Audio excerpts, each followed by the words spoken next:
America और Iran में जो खबर टकराव को बढ़ाने वाली है वो खबर यह है कि मस्कट में अमेरिका ईरान की जो बातचीत है वो बेनतीजा रही। 7 घंटे की बैठक में नहीं निकला कोई समाधान। अमेरिका की शर्तें मानने से ईरान ने इनकार कर दिया।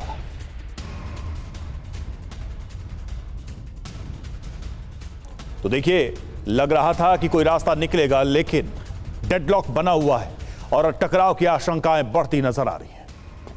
हालांकि अमेरिका की तरफ से पहले ही ऐसे बयान आ रहे थे कि इस पर कोई भी नतीजा नहीं निकलने वाला मस्कट वार्ता का। बातचीत बेनतीजा होने पर अमेरिका बुरी तरह से भड़क गया है।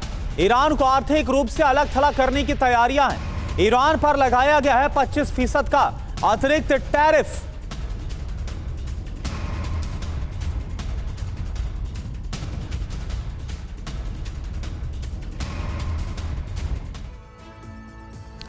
चलिए और अब आपको बताते हैं कि मस्कट में अमेरिका और ईरान के बीच किन मुद्दों पर चर्चा हुई। तो मस्कट मंथन की इनसाइड स्टोरी क्या है वो आपके सामने। 6 मुद्दे हैं जिन पर चर्चा हुई। पहला, यूरेनियम संवर्धन। दूसरा, बैलिस्टिक मिसाइल। तीसरा, ईरान इजरायल टकराव। चौथा, प्रॉक्सी संगठन। पांचवा, प्रदर्शनकारियों की रिहाई। और छठा, चीन को तेल की सप्लाई। नतीजा, दोनों देशों की बैठक बेनतीजा रही और शांति वार्ता पर समझौता नहीं हो पाया।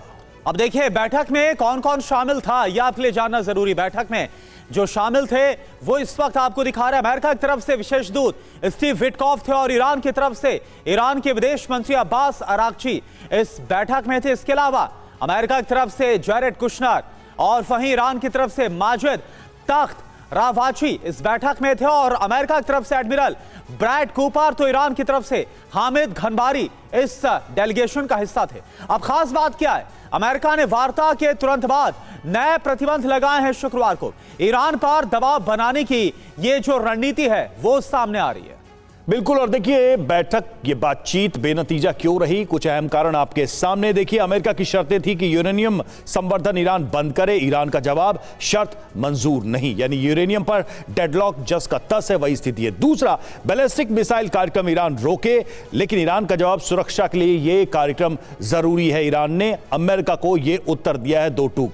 तीसरा था प्रॉक्सी ग्रुप्स को लेकर, प्रॉक्सी ग्रुप्स को समर्थन बंद करे। ईरान रणनीति का हिस्सा माना है ईरान ने और इस शर्त से भी इनकार किया ईरान ने। नागरिकों पर अत्याचार बंद हो तो ईरान ने कहा यह हमारा इंटरनल मैटर है, आंतरिक मामला है, इसमें आप दखल नहीं दे सकते। चतुर्वेदी सर, बात यह है कि जो शर्तें रखी गई हैं उन शर्तों को देखकर कोई भी कह सकता है कि ईरान इसे मानने वाला नहीं। इसके लिए मस्कट में बैठने की क्या जरूरत थी।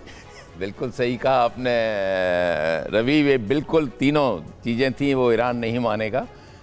यूरेनियम वो कहता रहा है कि मैं पीसफुल पर्पस के लिए इनरिचमेंट कर रहा हूँ, तो वो करता रहेगा, लेकिन एक्चुअल पर्पस उसका एज ए न्यूक्लियर स्टेट बनने का है, क्योंकि उसकी सुरक्षा आज उसके लिए सबसे सर्वोपरि है।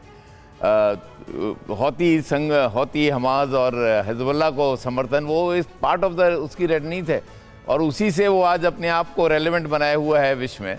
और इसलिए ये सब जो चल रहे हैं, लेकिन एक चीज़ ज़रूर है कि मैं समझता हूँ कि ये संघर्ष चलता रहेगा। नहीं, क्या अमेरिका ने जानबूझकर ऐसी शर्तें रखी ही थी? जी बिल्कुल, आप सही कह रहे हैं कि शर्तें ऐसी थी जो अनएक्सेप्टेबल होंगी।